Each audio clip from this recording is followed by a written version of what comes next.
If you know, you know, and we all know Usyk made his heavyweight debut today against Witherspoon. He was a late replacement opponent for Tyrone Sponge. Now, Witherspoon, is safe to say his best days are behind him, so he was kind of a washed-up version of himself. However, he did good pretty early. He was trading with Usyk, landed a good right hand here and there. However, Usyk down the line was setting him up for the straight left. He was too accurate, and by the 7th round, Witherspoon quit on his stool. Now, that being said, Usyk called out the heavyweight champion Deontay Wilder and Andrew Ruiz, and he even called out Anthony Joshua. He even stated that he and Deontay Wilder had before the fight. However, the way he performed, he won't last in the ring with a Deontay Wilder. And he might not even last in the ring with 100% mentally there Anthony Joshua. And I believe Andrew Ruiz will knock him out as well. Now, don't get me wrong, Usyk is a good fighter. However, if he fights a Deontay Wilder, for example, that's like a recipe for disaster for Usyk. Especially when you struggle against a Tony and don't look that impressive against a Witherspoon, a washed-up version of him, and you calling out Deontay Wilder. I feel like that's a tall task, and that's a tall order for Usyk at this point, because Usyk in the heavyweight division is like a poor version of a Lomachenko. I believe that style suits a Lomachenko more, a guy in the lower weight divisions, because he's more mobile. However, Usyk, he doesn't have the pop for a heavyweight to respect his power, and he's not as mobile as a Lomachenko. And that's due to him carrying extra weight and the fact that Lomachenko is more talented. That being said, Usyk did not impress me tonight, especially against the replacement opponent. Now, as far as the replacement opponent, he was supposed to fight Tyrone Sponge. However, he got tested positive for a certain supplement, and his B sample came out clean for the last test he took for VADA. However, early on, he got tested positive for certain supplements, so it could have left his system, and I wasn't informed early on that. That being said, he was not cleared to fight, and he claimed that Eddie Hearn set him up. However, that's a different story. But we all know when Dillian Whyte got tested positive for steroids, because it was his fighter, he cleared that, and he allowed Dillian Whyte to fight while being dirty against a clean Oscar. However, when it's his fighter, Usyk and Anthony Joshua, when their opponent turn out to have something in their system, you best believe he won't do them the same favor he did to Dillian Whyte. You don't believe me? Big Baby Miller and Tyrone Sponge are a perfect example. The reason why, if you may ask, is because those aren't his fighters. However, AJ and Usyk are his fighters. All he cares about is his pockets.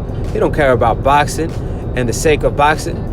That being said, Joey actually wanted to step up and be the replacement opponent for Usyk, and that would have been way more interesting match than a Witherspoon, a washed-up version of himself, an unknown fighter.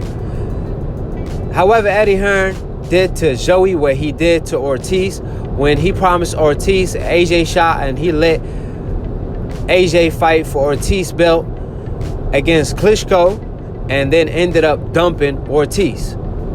That being said, he did the same thing for Joey. Now, if you don't know who Joey is, that's the fighter that supposedly have knocked out AJ in sparring.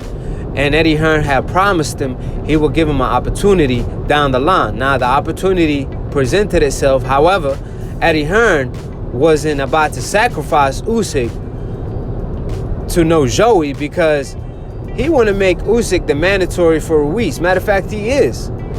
And by doing so, if his ace, and that's AJ, loses the rematch and Ruiz end up fighting Deontay Wilder for undisputed, then he could have Usyk as an opponent for that winner, and that'd be a huge mega fight. And especially if it's Deontay Wilder, then it's the undisputed heavyweight champion against the undisputed cruiserweight champion. So basically, that's his plan B in case plan A failed and AJ end up losing the rematch. So he's already planning in case AJ fails.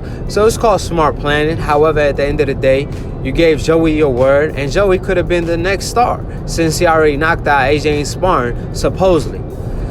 That being said, we already know how Eddie moves. So if you're not going to make him money and secure a mega fight in the future, he could care less.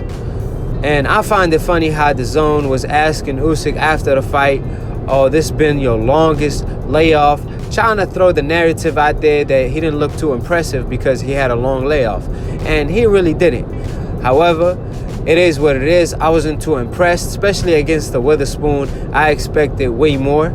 And I believe against the Deontay Wilder and the Tyson Fury, Andrew Ruiz, and even at 100% mentally there, AJ are all a step above Usyk in the heavyweight division. And I believe the fight tonight proved that. So drop y'all comments below on that. And like I said, do y'all see Usyk presenting any threat in the heavyweight division? Me personally, I didn't see that. I like Usyk. I just don't believe he's effective in the heavyweight division. Like I stated, he's a poor version of a Lomachenko in the heavyweight division. So drop y'all comments below. Be on the lookout for split decision. I'm telling y'all, if y'all missed the last show, then y'all don't want to miss this show.